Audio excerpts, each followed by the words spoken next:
Hello friends, welcome to MCQ Adda. Today we will discuss about jumbled sentences. इससे पहले जो है एक पार्ट में हमने डिस्कस किया हुआ है कल, उसमें हमने जो है 3 सेंटेंसेस का डिस्कस किया था और जो है थोड़ी सी ट्रिक्स टिप्स मैंने आपको बोली थी। आज हम थोड़ा सा जो है उसी को अपग्रेड करेंगे 4 सेंटेंसेस वाले। और कल जो है मैंने वो वाला पैटर्न दिखाया था आपको जिसमें कि पहला सेंटेंस दिया हुआ होता है वहीं से, ठीक है। लेकिन ये जो है ये मोस्टली ये वाला पैटर्न आता है एग्जामिनेशन में।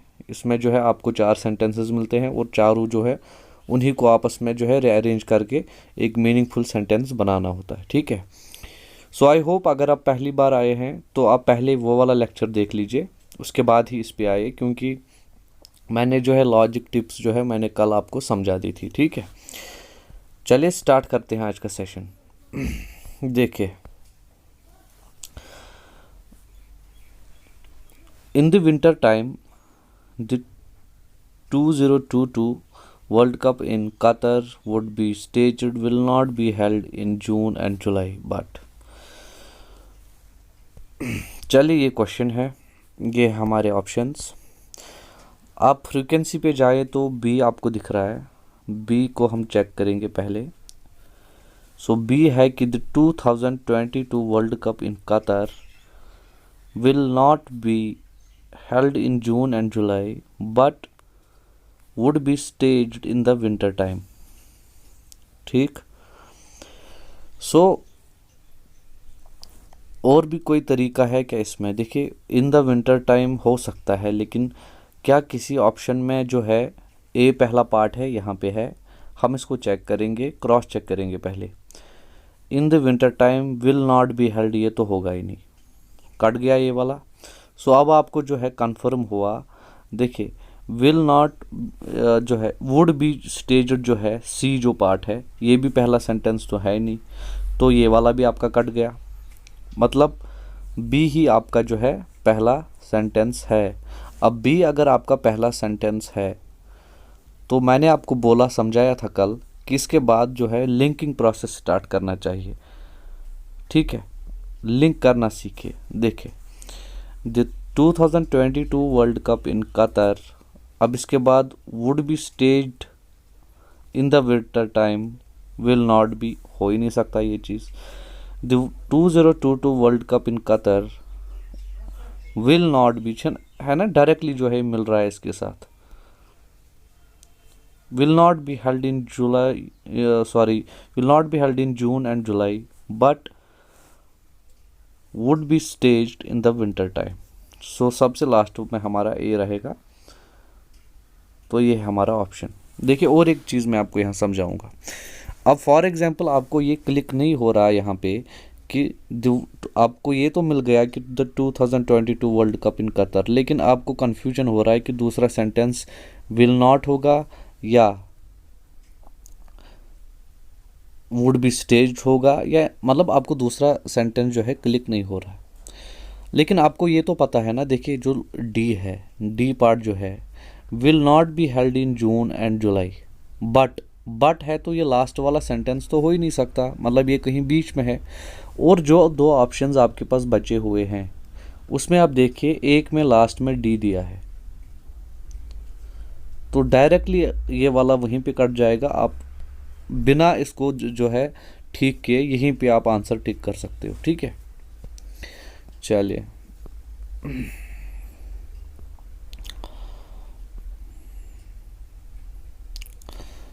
देखिए next. He was a versatile writer who that are all considered the best in their spheres. Tagore was a poet before everything else, wrote novels.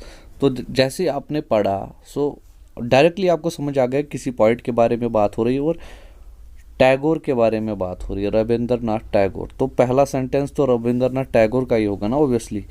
सो अब आपको यहाँ पे एक चीज़ तो डायरेक्टली मिल गई कि बी हमारा पहला सेंटेंस है, और यहाँ पे देखिए एक ही ऑप्शन में बी पहला सेंटेंस है। आप यहीं पे इसको मार्क कर सकते हैं, आगे देखने की ज़रूरत भी नहीं पड़ती आपको, ठीक है। लेकिन फिर भी हम इसको देख लेते हैं थोड़ा सा। देखें, Tagore was a poet before everything else, but, अब बट है तो बट के बाद क्या आएगा यहाँ पे, but wrote novels, dramas, essays, and short stories that are all considered the best in their spheres. Right? जुड़ रहा है, क्योंकि बट के बाद डैट तो आएगा ही नहीं। अब डैट नहीं आएगा, देखिए, wait a second, I think एक सेंटेंस छूट रहा है हमारा। जी जी बिल्कुल बिल्कुल बिल्कुल। देखिए, Tagore was a poet before everything else, ठीक है, बट के बाद क्या आना चाहिए, बट के बाद डैट तो आएगा ही नहीं, ठीक है। अब ये आ सकता है, but he was a versatile writer who wrote novels, dramas, essays and short stories that are all considered best in their sphere, ठीक है। सो आपको जब पहला सेंटेंस मिल गया, पहले तो आपने ऑप्शंस में चेक किया, आपको डायरेक्टली आंसर क्लिक हो गया, आगे करने की ज़रूरत नहीं थी। लेकिन उसके बाद भी अगर फॉर एग्जांपल 2 ऑप्शंस में भी आगे होता तो आपको आगे करना था। तो इसलिए मैंने आपको समझाया कि देखिए, Tagore was a poet before everything else, but के बाद डैट तो नहीं आएगा। अब डैट नहीं आएगा तो एक चीज़ तो कन्फर्म हो गई कि बी के बाद सॉरी सी के बाद जो है बी नहीं आएगा, ठीक है। अब देखिए, मैंने ही जो है रॉन्ग मार्किंग की है, हमारा पहला सी है, राइट, और दोनों जगह आप देखोगे तो सी के बाद ए आ ही रहा है, देखिए, ठीक है, सी के बाद ए आ रहा है। तो देखिए, Tagore was a poet before everything else but he was a versatile writer who, यहाँ से आपका काम स्टार्ट हो गया। हु के बाद डैट तो आएगा ही नहीं, तो डायरेक्टली आप आओगे who wrote novels, dramas, essays and stories that are all considered the best in their spheres, ठीक है। पहले मैंने क्वेश्चन आधा ही पढ़ा था, इसलिए मैंने बोला था डी जो सी इसका आंसर है। सो इसका आंसर हो गया अब सी ए डी बी, ये रहा, ठीक है। चलिए देखिए, coal as a fuel in place of wood during this period people were beginning to, अब देखिए कोल के बारे में बात हो रही है, बिल्कुल सटीक से दिख रहा है कि इन प्लेस ऑफ वुड तो पहला होगा ही नहीं। Coal as a fuel in place of wood हो सकता है, people were beginning to use coal as a fuel in place of wood, बिल्कुल जुड़ गया, मतलब डी के बाद ए के बाद बी है, और ये हमें सिर्फ यहीं पे दिखाई दे रहा है, तो सी ऑटोमेटिकली आगे आएगा, क्योंकि ड्यूरिंग दिस पीरियड किसी पीरियड की बात हो रही है, ठीक है। यहाँ पे आपने पहले ऑप्शन क्यों देखा, क्योंकि ड्यूरिंग दिस पीरियड लास्ट में भी आ सकता था, राइट। तो हमें पहले ही जो है हमें क्वेश्चन के अकॉर्डिंग चलना होता है। हमने ये देखा कि डी ए बी जो है ये 3 तो मिले हुए हैं, इनकी सीक्वेंस से ही रहेगी, इसलिए फिर हमने ऑप्शंस में चेक किया क्या ये डी ए बी सी आएगा या सी ए डी बी, तो हमने ऑप्शंस में देखा सी डी ए बी, ठीक है। चलिए, सेशन अच्छा लग रहा हो तो लाइक ज़रूर कीजिएगा, ठीक है।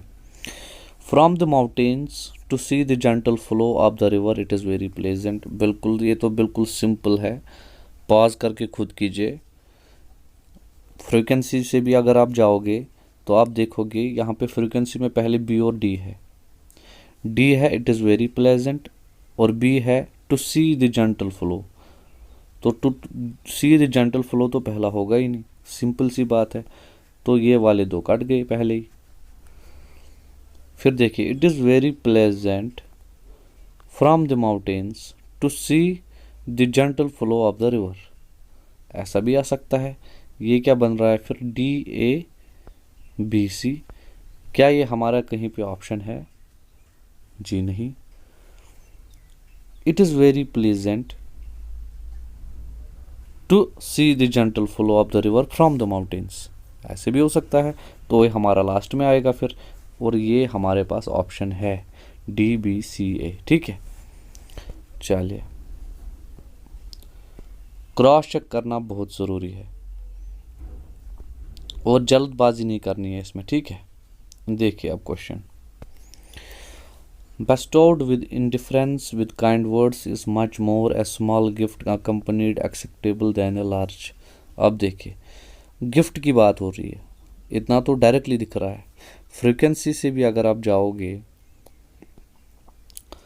तो फ्रीक्वेंसी बिल्कुल अलग अलग है। मतलब आपको पहला सेंटेंस मिल गया या आपको कुछ लिंकिंग में मिल गया दो सेंटेंसेस, तो आप आंसर डायरेक्टली क्लिक करोगे। देखिए हम कहाँ से पकड़े इसको, यहाँ से पकड़ते हैं। ए स्मॉल गिफ्ट एकम्पनीड, एक छोटा गिफ्ट एकम्पनीड, एक्सेप्टेबल तो आएगा ही नहीं, फिर ना बेस्टोड विद डिफरेंस आएगा, तो सिंपली बी के बाद ए आ रहा है। A small gift accompanied with kind words is much more acceptable than a large gift bestowed with indifference. तो सिंपली डायरेक्टली दिख रहा है कि सबसे पहला जो है हमारा सेंटेंस वो सी रहेगा, और जैसे आपको सी पहला सेंटेंस दिख गया तो आपको आगे कुछ करने की ज़रूरत नहीं है। ठीक है, चलिए try to use the camera carefully before you read the manual. देखिए कैमरा के बारे में बात हो रही है और इतना भी लॉजिक दिख रहा है कि मैनुअल जो है, मैनुअल के बारे में जो है केयरफुली यूज़ करने की बात हो रही है। तो simply before you try to use the camera read the manual carefully, मतलब रीड द मैनुअल के बाद केयरफुली तो आना ही है इसमें, ये तो बिल्कुल तय है। और सी के बाद मतलब डी के बाद बी तो आना ही है, और डी के बाद बी यहाँ पे कहाँ पे है, एक यहाँ है और कहीं है क्या, और कहीं है ही नहीं, तो आपका डायरेक्टली आंसर निकल जाता है। देखिए क्रॉस चेक कीजिए, before you try to use the camera read the manual carefully. ठीक है, चलिए ऑप्शन से बहुत हेल्प मिलती है, ऑप्शंस को यूज़ किया कीजिए। अब देखिए यह है question, the blossoming flowers and weakening the roots of our society, drug addiction which is not eating away is the monster. देखिए दिखते ही आपको डायरेक्टली दिख जाना चाहिए किसी बारे में बात हो रही है, और जिसके बारे में बात हो रही है वो तो पहले ही होगा। Drug addiction is the monster. ठीक है, drug addiction is the monster, B के बाद डी आ रहा है, is the monster which is eating away, ये आ गया हमारा BDCA। देखिए ठीक है, और इसमें फ्रीक्वेंसी की भी जगह थी, आप पहले देख लेते तो फॉर एग्जांपल डी तो लास्ट में, इज द मॉन्स्टर तो आएगा ही नहीं पहला सेंटेंस, तो आपके ये ऑप्शंस तो पहले ही कट जाते। ठीक है, अब बी पहले आ जा, बी आपको दिख गया पहले है, तो ड्रग एडिक्शन के बाद इज द मॉन्स्टर डायरेक्टली दिख रहा है, तो जो है बी के बाद डी ही है, तो आप डायरेक्टली जो है यहाँ से निकाल सकते थे इसको। ठीक है, देखिए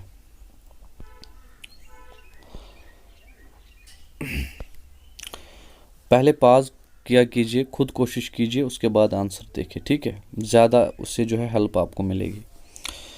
A right to equal opportunity while we are learn equal, all have not the same capacity meaning that we have। ये तो कुछ अजीब ही दिख रहा है, फ्रीक्वेंसी तो यूज़ कर नहीं सकते इसमें क्योंकि चारों ऑप्शंस अलग अलग है। चलिए देखते हैं क्या करते हैं, इसमें दो को जोड़ने की कोशिश करते हैं। Meaning that we have, all have not तो आएगा ही नहीं, इसके बाद we have, while we learn equal, we have के बाद वाइल वी लर्न भी नहीं आएगा, मतलब we have a right to equal opportunity, तो डी के बाद ए आना है, ये चीज़ तो तय है। और ये चीज़ यहाँ पे कहाँ है, ये देखिए ऐसे क्वेश्चन निकाला जाता है। ठीक है, अब मुझे इसको पढ़ने की ज़रूरत नहीं है, फिर भी क्रॉस चेक के लिए देखिए पढ़ लेते हैं। बी हमारा पहला निकला यहाँ पे, while we learn equal, while we are learn equal meaning that we have a right opportunity, all have not the same capacity। मतलब ये तो अजीब सा लग रहा है मुझे अभी भी। डी के बाद ए आएगा क्या? Meaning that we have a right to equal opportunity, बिल्कुल। while we are learn equal, meaning that we have a right to equal opportunity, all have not the same capacity। इसका तो पहला मेरे ख्याल से सी होना चाहिए। all have not the same capacity, meaning that we have equal right to equal opportunity while we learn equal। while we learn, इसमें कुछ तो गड़बड़ है, ये आर मुझे ठीक नहीं लग रहा है। यहाँ पे आल होना चाहिए। ठीक है, while we all learn equal, देखिए अब मिल रहा है ये, while we all learn equal, meaning that we have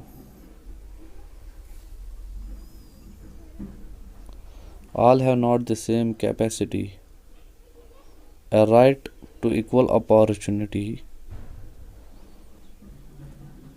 all have not the same a right to equal opportunity, meaning that we all learn equal, all have not the, अजीब है ये यार। I think इसमें कुछ तो problem है sentence में, लेकिन फिर भी डी के बाद आएगा तो ए ही। देखिए मीनिंग डैट वी हैव के बाद ना ही आल हैव नॉट आएगा, ना ही वाइल आएगा, तो मतलब डी के बाद आएगा तो ए ही, और वो चीज़ सिर्फ हमारे पास यहाँ पे है। ठीक है, सो चलिए, इसमें कुछ एरर है, जो है इसमें कुछ वर्ड्स का एरर है, लेकिन हमने दो चीज़ों को कंबाइन करने में इसमें हम जो है कामयाब हो गए, तो वो चीज़ हमें एक ही जगह मिल गई, हमारा अपना आंसर मिल गया। ठीक है, चलिए, are not allowed to change to a different class unless there is a special reason. Students की बात हो रही तो स्टूडेंट्स से स्टार्ट होगी, डी से स्टार्ट होगी, तो एक ही जगह डी है, ये देखिए, students are not allowed to change to a different class unless there is a special reason. ठीक है, इजी था बिल्कुल। यहाँ देखिए, use a fairly good quality cotton as the thread is inserted in the needle's eye or nylon thread so that the strand does not unravel। अब देखिए, so that के बाद as तो आएगा ही नहीं, use भी नहीं आएगा, तो मतलब C के बाद तो D ही आ रहा है। ये चीज़ हमें क्लियरली मिल गई यहाँ पे। देखिए, और नायलॉन भी पहला है नहीं, और नायलॉन से देखिए, अब अगर इसको जोड़ने की कोशिश करें, the thread is inserted the needles eye और नायलॉन, ये तो है ही नहीं। Use a fairly good quality cotton और नायलॉन, बिल्कुल। देखिए, इससे पहले ए आएगा, ए सी डी बचा B, A C D B है कोई ऑप्शन? ये देखिए, ए सी डी बी। ठीक है,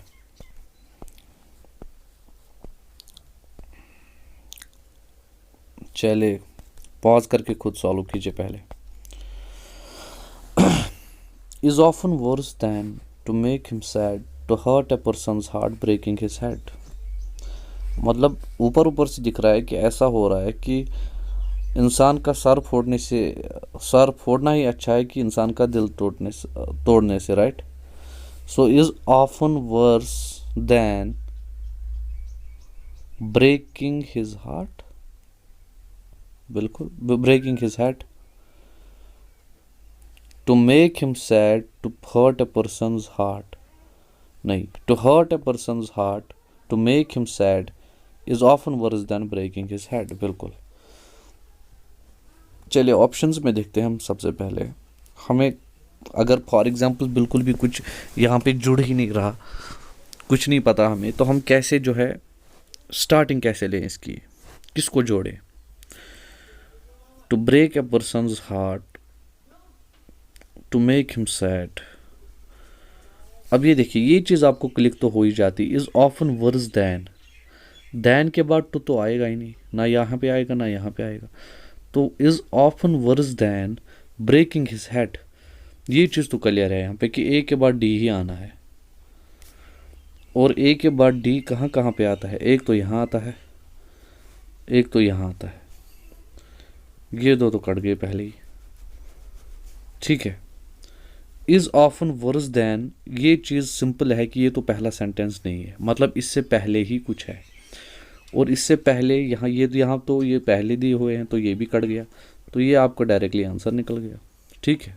फिर आप जोड़ के देखिए, to make him sad, sorry, to make a person's heart, to make him sad is often worse than breaking his head. ठीक है। आई होप आपको सेशन अच्छा लगा होगा। और एक क्वेश्चन देखते हैं। She had taken a seat, I put A woollen रग आफ्टर ओवर हर नीज। अब देखिए यहाँ पे ओवर हर नीज जो है, ओवर हर नीज से पहले क्या आएगा? आई पुट ए वोलन रग। ये देखिए, आई पुट अ वोलन रग ओवर हर नीज, उसने वोलन रग को उसकी नीज पे रखा, मतलब बी के बाद डी है। ये चीज़ तो बिल्कुल कंफर्म हो गई हमें। अब अगर हम इसमें देखें, बी के बाद डी यहाँ है, बी के बाद डी तो और कहीं है ही नहीं। देखिए सब कट गए डायरेक्टली, आगे हमें करने की ही ज़रूरत नहीं पड़ी। मतलब सी ए बी डी आएगा, और सी क्या है? After. After she had taken a seat, I put a woollen रग ओवर हर नीज। ठीक है। चले, आई होप आपको सेशन जो है बहुत अच्छा लगा होगा, आपको बहुत कुछ सीखने को मिला होगा। कल हम जो है नया टॉपिक स्टार्ट करेंगे। ये जम्बल्ड सेंटेंसेस का पार्ट 2 था, और ये जो है इसलिए ज़रूरी था बिकॉज़ कल मैंने आपको 2 सेंटेंसेस वाले दिखाए थे, सॉरी 3 सेंटेंसेस वाले, और उनका पैटर्न थोड़ा डिफरेंट था। और आज मैंने जो है जो मोस्टली पूछा जाता है वो पैटर्न आपको करवाया, लेकिन ट्रिक सेम है, कॉन्सेप्ट सेम है।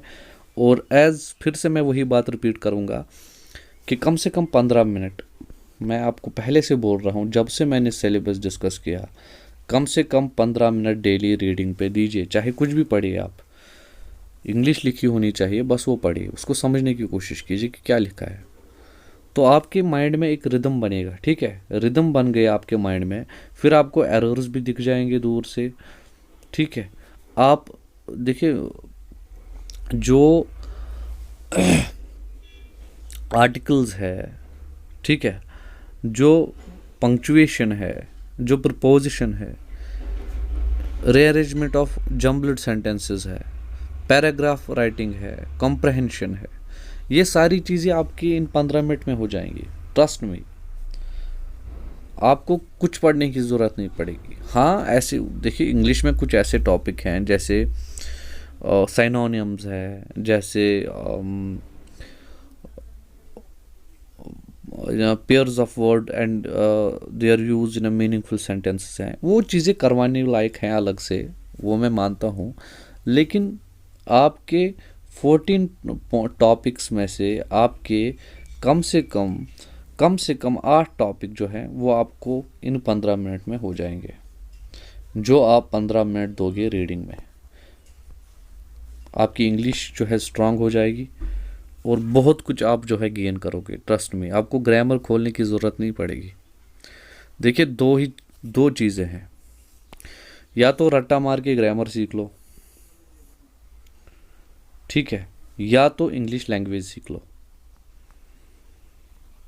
ये सीख लिया तो इसकी ज़रूरत नहीं पड़ेगी, ये ऑटोमेटिकली आ जाएगा। और अगर ये सीख भी लिया कैसे करके, फिर भी इसमें इश्यूज तो आते ही रहेंगे। सो बेटर है कि लैंग्वेज सीखिए, ग्रामर मत सीखिए। ग्रामर खुद आपको जो है आ जाएगा जब आपकी लैंग्वेज परफेक्ट हो जाएगी। ठीक है, चलिए इसी के साथ इस सेशन को यहीं तक रखते हैं। रिक्वेस्ट यही रहेगी, चैनल पर पहली बार आए हैं तो सब्सक्राइब ज़रूर कीजिए। वीडियो लेक्चर अच्छा लगे तो लाइक ज़रूर कीजिएगा और अपने फ्रेंड्स के साथ भी शेयर कीजिए ताकि उन्हें भी हेल्प मिल सके।